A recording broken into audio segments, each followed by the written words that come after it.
OK, lots to talk this week, Joe, about best young players in the Premier League. You saw the likes of Nwaneri, Lewis-Skelly playing particularly well against City. Matis Tell dominating deadline day. I feel like there's been a lot of talk about wonder kids and young players this week, which brings us nicely onto our next segment. Yeah, absolutely. We're going to build out the best Wonder Kids 11 in the Premier League. We go position by position. The only parameter here is they have to be 21 or under. So, no Liam Delap, unfortunately. Tell them why. It's his birthday today, so just happy birthday, Liam. Happy birthday, Liam. Happy birthday. He'll be devastated he's not on this. If we were doing this yesterday, he'd have been in. He would literally have been in 11. But let's start, shall we, with goalkeepers? Not much choice here. Usual rule apply. Best argument brought forward if there's any disagreement goes on the board. Yeah, not much going on really here. Verbruggen close, wasn't he? Yeah, he's 22. Just too old. Yeah, I don't know. He's come in and done well. He's been sort of thrown into the fire a little bit. 3 clean sheets so far. 1 was against Tamworth. But still, clean sheet's a clean sheet. Hey. Yeah, and he looked good on his debut, didn't he? And he's been having a really good Europa League run away from Tottenham Hotspur. And he's the only under-22 starting regular goalkeeper at the moment in the Premier League. So we had to pick someone, didn't we? Yeah. Look, he's great with his feet. I think as a goalkeeper, you're going to make the odd sort of baffling decision, let's say, and he's playing for Tottenham, so those occurrences might occur just a little bit more because you're put under a different kind of pressure. I think he's a really exciting player, and I think he's dealt really well with what's a really difficult situation in terms of stepping into that. OK, let's move on to right back because there's disagreement here. In fact, Nieve, you actually changed your selection, didn't you? Yeah, so I originally had Archie Gray. But I thought, no, if I'm exclusively going for that right-back position and who I would want in my team in that position, it's Conor Bradley. OK. I've had a stinker here because I may have tweeted heavily and done a video on Conor Bradley and how he's a bit of a joke. That said, Rico Lewis, I think, is being forgotten a little bit here. With the season that Man City have had, I think he's in the top 1% for passes from fullbacks, top 7% for progressive passes from fullbacks. And Pep Guardiola himself has said that he is extraordinary at everything. And I think with Rodri, if Rodri had stayed fit this season, I think he would have been used in different ways and he would have been used more so. He's only 19. That's completely forgotten about. Playing for a Man City team that won the league last year. I just kind of wanted to talk about him a little bit because I just think he's been forgotten a little bit, maybe because he's a short king like myself. But I think he's great. So in terms of us as a right back, so I don't want to knock Rico Lewis, and he's brilliant.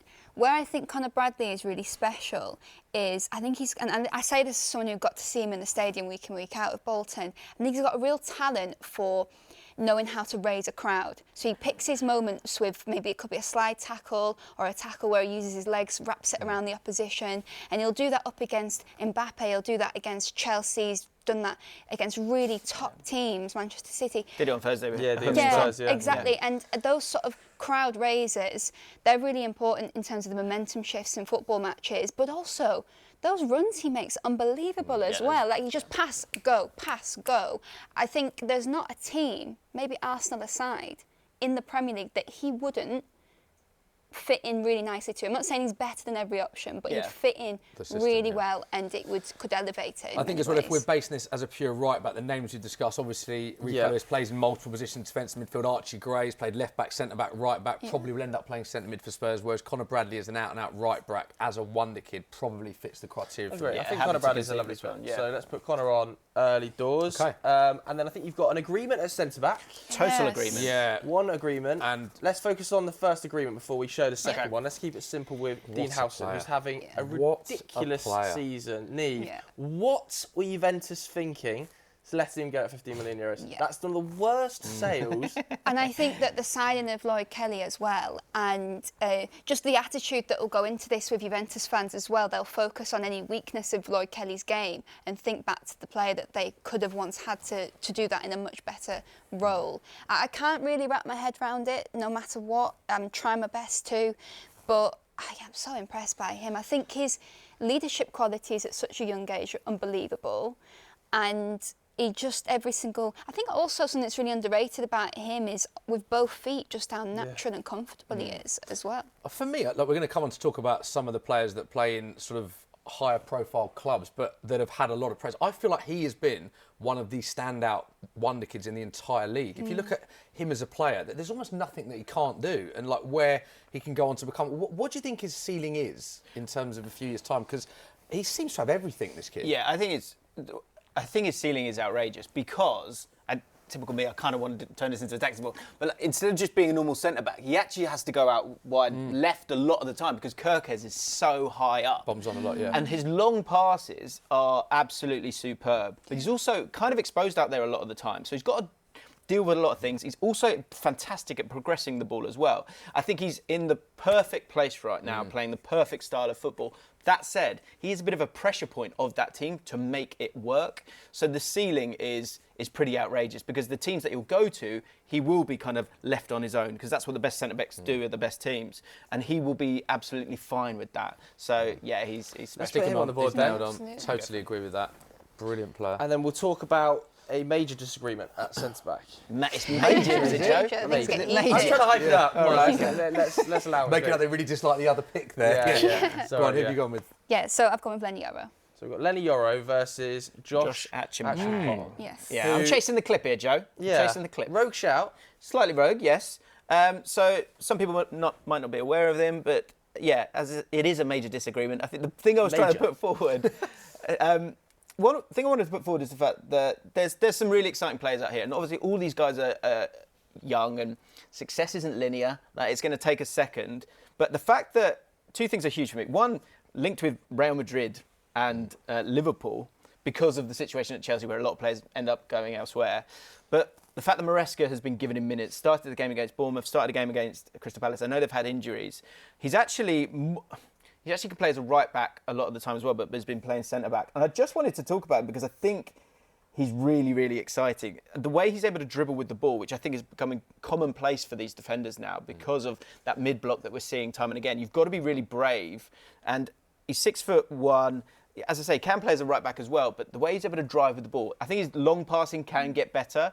But the fact that he's getting minutes, I think, is huge. And it's more of a sort of remember the name here, because I think this guy is going right to the top. That Bournemouth game, I thought it was a really good one to watch, the Bournemouth game, because it was a real thrown at the deep end match because Bournemouth actually concentrated everything they did down Kirkes and Semenyo. Semenyo's running was in between Caicedo and Achimpong as well on that side. So, and both the goals, or the penalty that he won, and then the goal he scored, actually came on that side. So it was a brutal game and a harsh reality of maybe all the things that he'll need to improve to get to where he is. But as you say, he's so young and he's showing some great signs of quality. I think it's one of those, sometimes with a lot of these players, it's not about, they're not fantastic at absolutely everything, and they're going to have moments where it doesn't go for them.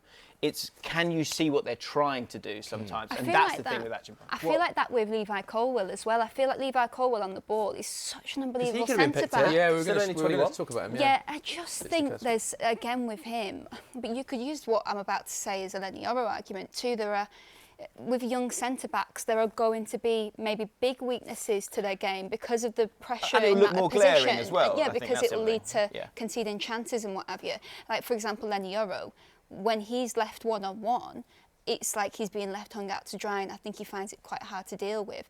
But then, you know, I watch him in that game against Leicester where he's moved over to the left-hand side. And he was much better there, wasn't he? He was really good, and I thought he really stepped up there. And I think we've seen in his sort of recovery defending as well, some of the tackles he's made. We've seen enough really good stuff in him to think, yeah, there's a real quality centre-back in there. Either of you, what we always ask guests, happy to concede or not? I think the thing with this whole item is the fact that far more established. I appreciate that. Yeah. I just wanted to talk about him because I think the fact that all the elements around him, Maresca knows young players that are decent, being able to step into that team, the Chelsea product line and the quality that's come through the years. That's why I kind of wanted to talk about him. I don't mind putting Lenny on. Let's put Lenny on and go to left back. Let's move to left back one, because this is a really good debate, left back.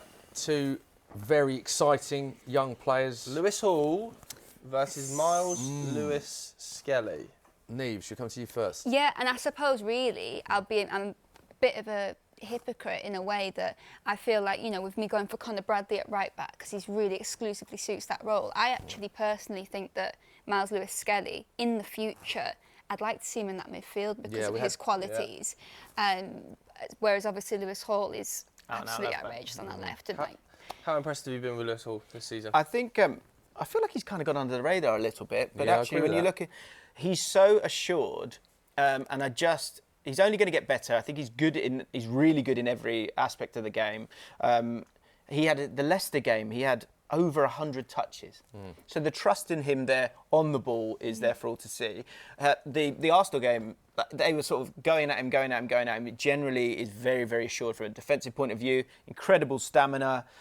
He could easily be England's left back for the next decade. Yeah, we said this. I made that point in rehearsal. Actually, I think he probably will be England's starting left back going forward. I think he's so consistent. I totally agree with that. He does go under it. He gets 3 assists as well. I think he's been brilliant. What I will say to fight for Lewis-Skelly is that even though I've made that point about wanting to see him in midfield, he has just played left back, and he's doing it exceptionally well. So it's not like he's looking out of favour. And also, this is Arsenal, who are near perfect at everything, but that one thing is perhaps movement and creating. And he's come in and he made an excellent run that we usually see Declan Rice make, when he ran into the box as well. So I feel like he's actually adding things to an Arsenal team that are one of the best teams in Europe. He's actually adding to it. So that's how amazing he is. Having it, Jim? I think he's awesome, right? I think he's because of everything that's happened in the last week. I think he's being slightly overhyped, and I don't mean that as a dig. I think it's actually unfair on him, if I'm honest, because I think he's not playing in the position that he will end up in. And I think in the games that I've seen with him, I think he's been very assured, great, and he's so young. So please don't take that the wrong way. I think he's outstanding. I think he's been the best left back in the league this year. Okay. Yeah, he has been one of them, so I'll definitely. Let's happy to concede. We can do your next 2 midfielders together, I think, because you've got another 2 agreements. 2 agreements. Let's do them as a pair. Which is a nice little factor. It's always nice. Yeah. So you've got Baleba and you've got Romeo Lavia as a pair. Indeed. Yes. So let's put them up and then let's talk about why you've picked Baleba and Lavia. Let's start by talking about Baleba. Why have you picked these 2? Yeah, so I think Baleba, I'm just so excited to see where. I think, do you know when you're really just excited by just how good a player can be? Brighton again, they've done it again. Yeah, I can't believe so it. many players. And he suits all sorts of different types of midfield. So there's games where he's really disciplined and he stays deep. He doesn't actually shoot forward because he's covering all the ground behind everyone else. But then there's games where he's box to box. He is running forward and he looks really comfortable on the ball. Yeah. And he's just the absolute heartbeat of that Brighton team. He's so pressed. I really like centre midfielders that just stand in the middle and they're so comfortable going, you're going to give the ball to me. I know what I'm doing with it before I get it. What is the new iteration of that is previously you had like a Busquets who just stay there. These lads... Or James Allcott, as you play, you sit. Yeah, and then just took it into a channel. But these 2, both of them really, they're happy to stand still, but once they get it, they have this ability to burst through if they want to, drive with the ball if they want to, and Carlos Baleba, there was a pass against Man City where he put it like inside the centre-back, round to Matoma, and I literally went, ugh. It was that good a pass. It made me make a sound. And I guess the only thing I can say about Lavia that sort of goes above that is I think Lavia's better than Baleba. Yeah, I agree. I honestly think this guy, I mentioned it one of the times on the show, I think this, if he doesn't get impacted too much by these injuries, this guy could be the best in the world in his position. Because when he reminds me of Italian players that have played that role, but an even more physical version, in that he wants you to come and press him. He's not just press resistance. Yeah. The team will look at him they'll be slow, pass to him, the attack is being sped up, we're going now. He does change the rhythm. And everyone talks about, Cole Palmer, what a disaster letting him go for Man City. That was worse. I agree. The Lavia one is worse. Worse than Cole Palmer? Yeah. Worse, in my opinion, is worse. With what has happened, with what's unfolded, with Rodri getting the injury and not... Imagine he was there. Yeah. It would have been a very different season. So who's your 3rd midfielder? Okay, Let's have a look at bit of disagreement here. So Nieve's gone with Harvey Elliott. This is a rogue one, Jimbo. I think. Jimbo should have somewhere within that pile. No, I don't think we have. Oh, I'll just have to put mine on I've not got him. Where's Liam who does our magnets? Yeah. What a shame. I can't see him. Sorry. You have gone with talk about him. We do have Lucas Bergvall, who should... He's so good looking as well. What a shame. He is, can vouch for that. I can't find him. It might be we're told that it is there somewhere. Double down. Go on, talk about... Go on, you talk about Harvey Elliott while we do that. Well, I was shocked that he's still the age that he's had. I can't actually give you any sort of analysis of Elliott because I've got someone in the corner of my eye being frantic. I'll try my best to. So yeah, Harvey Elliott, I think that... Have you found it? No, but do you know who looks a lot like him? Anthony Kinski. Stick him up. Yeah, there we go. Right. Yeah, so for Harvey Elliott, I think that he's... I don't know what I want him to do because I think he's so passionate about Liverpool and he's willing to not have as many minutes and sort of get the opportunities when he can. He doesn't complain.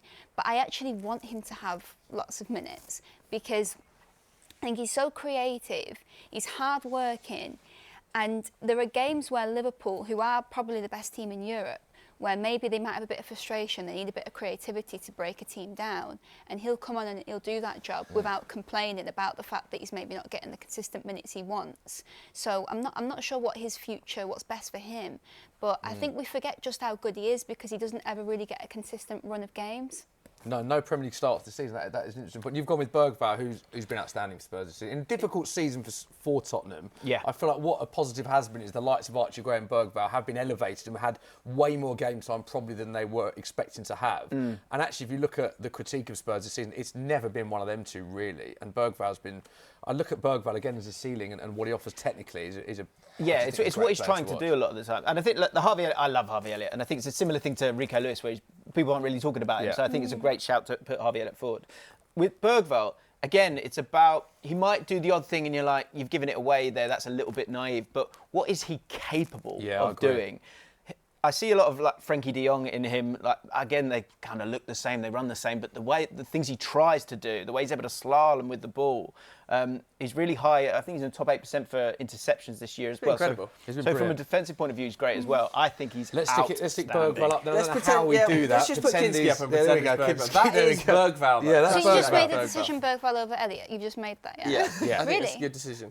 Yeah. I think he's had a better season. Do you know who I think Lewis-Skelly was someone who, if he'd have got more games this season, I'd have strongly considered wanting to play him. I think we should do your front three as a trio. Let's have a look at your front threes as trios. There's a lot of disagreement in the front three. I think there's one player that you both... I'm still looking for Bergvall. You've come down on. Ethan Nwaneri. So we can put Nwaneri up because... Let's just quickly touch on him. You both got Nwaneri. He's been ridiculous, isn't he? I think he might be the best player on this board. Oh, do you? Maybe. Really? Okay. He has like you have like a poker face. He's got like a poker frame. Like you don't know which his body weight is incredible. You don't really know which way he's going. And the only thing I worry about him is I really like him on this right hand side. Where's his home going to be? And I think the thing to remember as well, there is different ages here. He is still 17, is that right? Ridiculous. Yeah, so Lavia's 21, right? He is 17, playing for Arsenal, contributing. The goal against Girona, goal against Man City. But where is he going to end up when Saka comes back? Do you know something? I think I love him being right wing because it's funny at such a young age, he's actually got a bit of a trademark image now. When you think of him cutting in. You know he's going to do it, but because it's so hard to do and hard to defend, it doesn't matter that you know. But when Saka comes back, I think there could be room for him in the middle, in the middle, in like a number 9, because I actually think I'm really impressed by his just eye for the goal and that natural ability to sort of shoot and find areas of the goal. And just that, so I actually do think, and also he's really good in tight spaces, so I actually think there's a room for him there. Okay, let's go to the left wing then. Right, not got loads. Right. Savinho and Mikey Moore. Spurs fans will be very happy you've gone with Mikey Moore. Savinho, good shout as well. It's an interesting one, this one. Yeah. I'll make it easy for you. Savinho is the correct answer here. I just want to say Mikey Moore because he's 16, 17. It screams for me. Get him go to Crystal Palace and have a great time as a 10. And I think he would do brilliant stuff there. So I did just want to sort of give him a shout. I think it's good shout. From a Spurs ceiling fan perspective, I mean, his ceiling is incredible. So I think it's a good shout. But Savinho, probably the right call. Jimbo! Finally. I love it. Jimbo, tell us a bit about Man United fans yet to make his senior debut. Yes, but scored 10 against Liverpool's under-16s, which is an incredible feat. Again, I think it's one where, keep an eye on him. 6'1". Yeah. gone through the sort of, I think he was playing England youth level, he's now kind of chosen to play for Denmark. Maybe a bit of a Nicholas Jackson vibe. I think what I'm intrigued to see is when he's playing against proper adults, how will he cope with that in terms of the sort of refinement of his link-up play, but in terms of being able to score goals, he's a really exciting prospect. And Man United need some goals, don't they? Come on, Chido. And then but you've gone Matistel. Yeah, and I've purposely gone with him down that middle because I think even though he can play across the left and the right, I think having him close to goal, you get the absolute most out of him. If we're going to see that ceiling, then okay. We'll Let's stick to that. For similar reasons, we picked Savinho over Mikey Moore. And let's just remember that was Bergvall. Yeah, that's not Kinski. That's not Bergvall. Kinski. Just apologies to everyone watching. There is confirmation. Really enjoyed that of the Wonder Kids. It's not your fault, Jimbo. They are Wonder Kids, best Wonder Kid 11 in every position. Let us know what you think of that at home. Some good players there. Yeah, great chat.